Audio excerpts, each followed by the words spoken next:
আমার নবী যখন গোপনে গোপনে ইসলামটাকে প্রচার করতে লাগলেন, প্রথমেই আবু বকরের সামনে যায় যখন নবী দাওয়াত দিয়া দিলেন, আর আবু বকরের সামনে যায় আবু বকরকে যখন বললেন, রে আবু বকর, পড়ো লা ইলাহা ইল্লাল্লাহ, আল্লাহ ছাড়া কোনো মাবুদ নাই, আল্লাহ ছাড়া ইবাদত পাওয়ার যোগ্য আর কেউ নাই।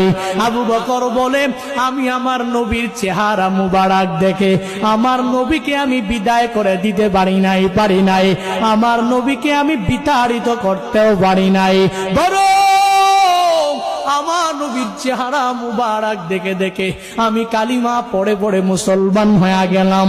এইভাবে 39 জন সাহাবী মুসলমান হলেন, সাহাবীও হয়ে গেলেন। গোপনে গোপনে প্রকাশ্যে ইসলাম প্রচার করা যায় না।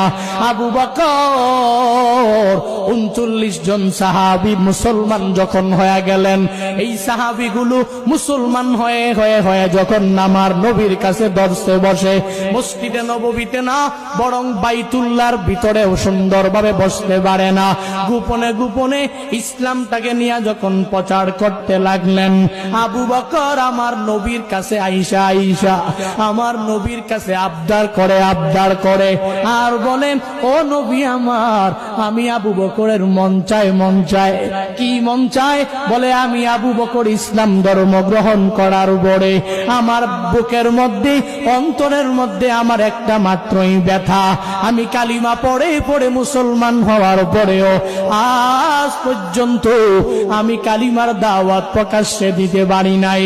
ও নবী আমার, মন চায় বাইতুল্লাহর সামনে যা আমি আবু বকর একটু কালিমার দাওয়াত দিতে মন চায়, আমার মন চায় আমি বাইতুল্লাহর সামনে দাঁড়ায়া একটু খুতবা পাঠ করি। আমার নবী বলেন, রে আবু বকর, তোমার মনের মধ্যে যেই ব্যথা আমি নবীর মধ্যে তো একই ব্যথা।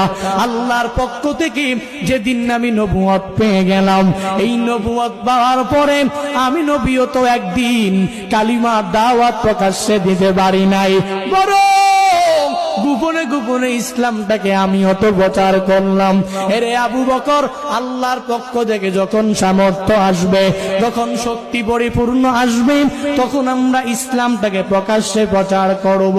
আবু বকর, প্রয়োজন নাই, এখন বাইতুল্লাহর সামনে দাওয়াত দেওয়ার প্রয়োজন নাই।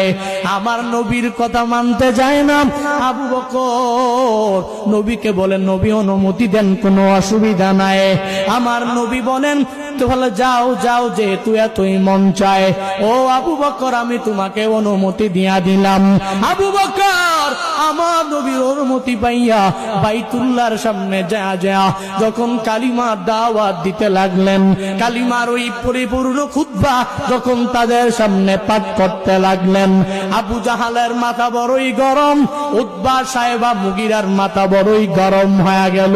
মুহাম্মদ গোপনে ইসলাম প্রচার করে, আবার দেখি এবার আবু বকর উঠে পড়ে লেগেছে প্রকাশ্যে ইসলামটাকে প্রচার করার জন্য। আবু বকর দেখি বাইতুল্লাহর সামনে দাঁড়ায়া গেছে।